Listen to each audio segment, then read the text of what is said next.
Hello friends, welcome back to Abitha's kitchen. நம்ம இன்னைக்கு பார்க்க போகிற ரெசிபி பம்கின் குல்ஃபி.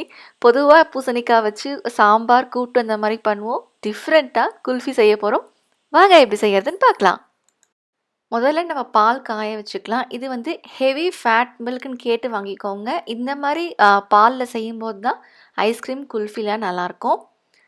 இப்போ இதை ஃபஸ்ட்டு நல்லா நம்ம கொதிக்க வச்சுக்கலாம். அப்பப்போ இந்த மாதிரி கலரி விட்டுட்டே இருங்க, அடி பிடிக்காமல் இருக்கிறதுக்காக. இதில் கொஞ்சமாக குங்குமப்பூ சேர்த்துக்கிறேன். இது வந்து ஆப்ஷனல் தான், வேணும்னா சேர்த்துக்கோங்க.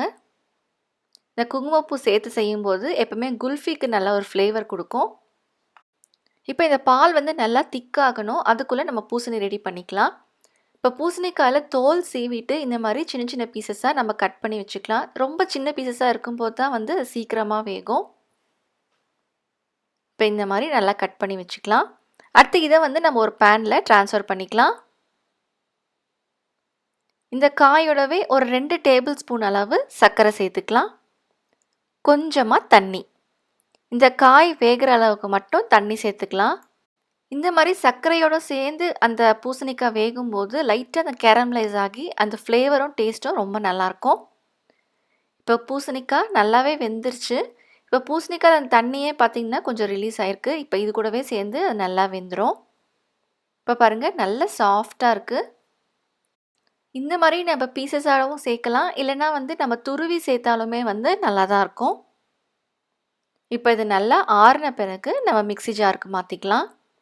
நீங்கள் திருவி சேர்த்திங்க அப்படின்னா இந்த மாதிரி அரைக்க வேண்டாம். நம்ம இப்போ பீசஸாக போட்டிருக்கிறதால மிக்ஸி ஜாருக்கு மாற்றி கொஞ்சம் கொரப்பாக அரைச்சி எடுத்துக்கலாம். ரொம்ப பேஸ்ட் மாதிரி அரைக்க வேண்டாம்.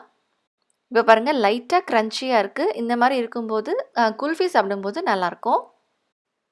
இப்போ பாருங்கள், பாலும் நல்லா திக்காக இருக்குது. மேலே அந்த ஆடெல்லாம் சேர்ந்துருக்கு. இதை எல்லாத்தையும் அந்த பாலோடவே சேர்த்து நல்லா மிக்ஸ் பண்ணிடலாம். ஹெவி ஃபேட் மில்க் சேர்த்ததால தான் இவ்வளோ க்ரீம் வந்து கலெக்ட் ஆகிருக்கு. இந்த பால் கிட்டத்தட்ட ஒரு 10 நிமிஷம் அளவுக்கு கொதிச்சிருக்கு. அதே மாதிரி நம்ம அப்போ கலரி விட்டேன்.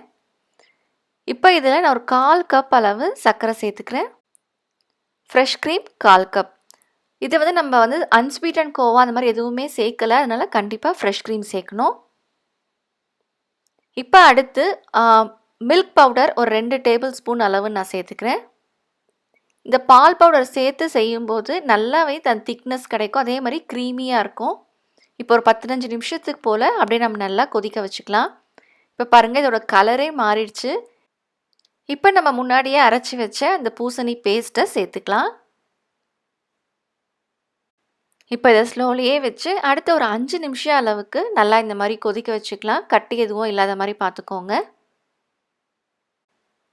அவ்வளவுதாங்க, குல்ஃபியோட பேஸ் வந்து ரெடி ஆகிடுச்சு. இப்போ இது நல்லா ஆறின பிறகு நம்ம விருப்பப்பட்ட நட்ஸ் சேர்த்துக்கலாம். நான் வந்து பாதாம் மட்டும் சேர்க்குறேன். இந்த பாதாம், பிஸ்தா, வால்நட் அந்த மாதிரி எது வேணாலும் சேர்த்துக்கலாம். இப்போ நமக்கு விருப்பமான மோல்டில் சேர்த்துக்கலாம். குல்ஃபி மோல்டு இல்லைனாலும் இந்த மாதிரி சின்ன சின்ன கிளாஸில் சேர்த்துக்கோங்க. அடுத்து முக்கியமானது, இந்த மாதிரி மேலே ஐஸ் ஃபார்ம் ஆகாமல் இருக்கிறதுக்காக இந்த மாதிரி ஒரு அலுமினியம் ஃபாயில் வச்சு கவர் பண்ணிவிட்டு நம்ம ஐஸ் ஸ்டிக் வச்சுக்கலாம். ஐஸ் ஸ்டிக் வைக்கலனாலும் பரவாயில்ல.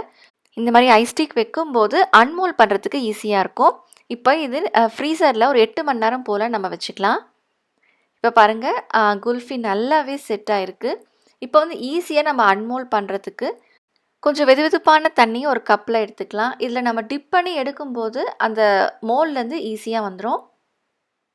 அவ்வளோதாங்க, ரொம்பவும் டேஸ்டான நல்ல டிஃப்ரெண்ட்டான பம்கின் குல்ஃபி சூப்பராக ரெடி ஆகிடுச்சு. நீங்களும் இதே மாதிரி செஞ்சு பார்த்து எப்படி இருக்குன்னு சொல்லுங்கள். உங்களுக்கு இந்த வீடியோ பிடிச்சிருந்தா மறக்காமல் லைக் பண்ணுங்கள், ஷேர் பண்ணுங்கள், சப்ஸ்கிரைப் பண்ணுங்கள். தேங்க்யூ.